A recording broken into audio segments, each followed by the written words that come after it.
اللہ جل شانہ قرآن مجید میں سورہ نور میں ارشاد فرماتا ہے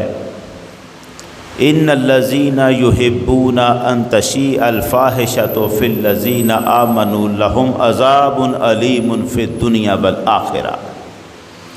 وہ لوگ جو یہ پسند کرتے ہیں کہ مسلمانوں میں بے حیائی کی باتیں پھیل جائیں، ان کے لیے دنیا اور آخرت میں دردناک عذاب تیار کر رکھا ہے۔ اس آیت مبارکہ میں اللہ جل شانہ نے جو اعلان فرمایا ہے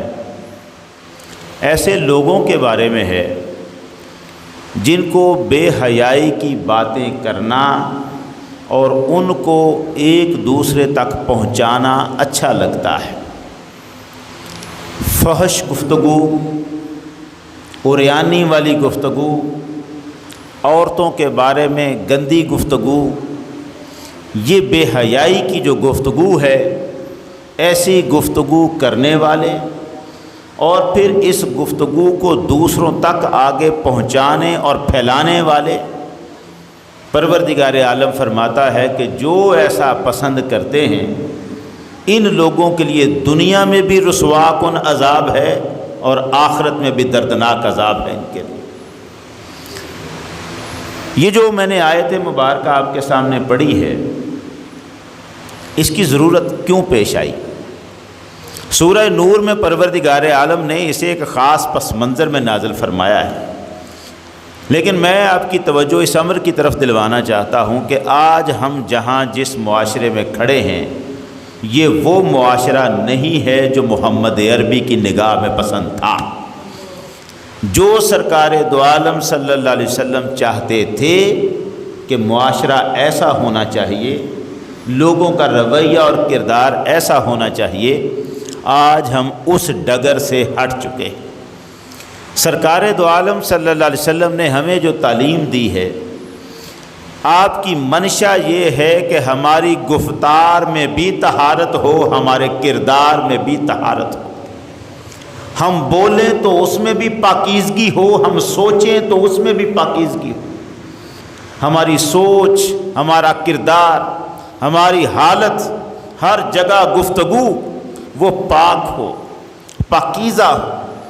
جب سرکار دو عالم صلی اللہ علیہ وسلم نے طہارت کو نصف ایمان قرار دیا ہے، پاکیزگی کو نصف ایمان قرار دیا ہے، تو اب اس کا صرف مطلب وضو کرنا نہیں ہے۔ یہ طہارت صرف وضو کرنے سے مقصد پورا نہیں ہوتا، اس کا مطلب یہ ہے کہ ہماری زبان پر جو گفتگو ہو وہ بھی طاہر ہو، وہ بھی مطہر ہو، وہ بھی پاک ہو، ہمارے ذہن میں جو خیالات ہوں وہ بھی پاک ہوں، ہمارے دل میں جو جذبات ہوں وہ بھی پاک ہوں، پوری ہر طرف معاشرے میں پاکیزگی اور طہارت اس کی جھلک نظر آئے۔ مگر ہماری گفتگو جس طرف آ گئی ہے، ہم لوگ جس طرح زندگی جی رہے ہیں وہ اس طہارت سے ہٹ گئی ہے۔ ہم آپس میں باتیں کرتے ہوئے بازار میں چلتی ہوئی عورتوں کے بارے میں اس طرح کی گفتگو لوگ کھڑے ہو کے کرنا شروع کر دیتے ہیں کہ خدا کی پناہ، ہم نہیں جانتے کہ ہمارے منہ سے نکلا ہوا ایک لفظ اللہ کی بارگاہ میں کتنا بڑا گناہ لکھا جاتا ہے۔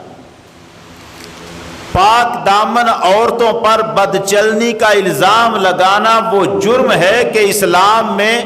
اس سے بڑی سزا کسی اور جرم کی نہیں رکھی گئی۔ شراب پینے کی سزا چھوٹی ہے، پاک دامن عورتوں پر تہمت لگانے کی سزا اس سے بڑی ہے۔ یہ وہ جرم ہے جسے اللہ نے، اللہ کے رسول نے شرک اور قتل کی کیٹیگری میں رکھا ہے۔ 80 کوڑوں کی سزا رکھی ہے اس شخص کے لیے جو کسی پاک دامن عورت پر بدچلنی کا الزام لگائے اور پھر 4 گواہ لا کر اس الزام کو ثابت نہ کر سکے۔ یہ بدچلنی کا الزام لگانا، ایک تو یہ ہے کہ آپ نے عدالت میں جا کے لگایا ہے، وہاں تو قاضی کا معاملہ ہوگا، کوڑوں کی سزائیں وہاں ہوں گی، مگر ہم تو چلتے پھرتے یہ الزام لگاتے ہیں۔ ہماری تو گفتگو میں ہی یہ ہوتا ہے، ہماری تو زبان پر چڑھ چکا ہے، یہ بچہ بڑا حرام زادہ ہے، یہ حرام زادے کا کیا مطلب ہے؟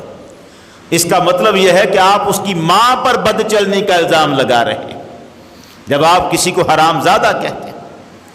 جب عورت چل رہی ہوتی ہے اس کے کتنے نام ہم نے رکھے ہوئے ہیں، میں وہ نام اس ممبر پہ نہیں لینا چاہتا جو ہم بازار میں چلتی ہوئی عورتوں کے بارے میں لے رہے ہوتے ہیں، ان کے کردار کے اوپر جو انگلی رکھ رہے ہوتے ہیں۔ ہم نہیں جانتے کہ اللہ مردوں کی عزتوں کی بھی حفاظت کرتا ہے، عورتوں کی عزت کی بھی حفاظت کرتا ہے، اور ہم نے ان کو اپنی تیز طنز والی باتوں کا نشانہ بنایا ہوتا ہے۔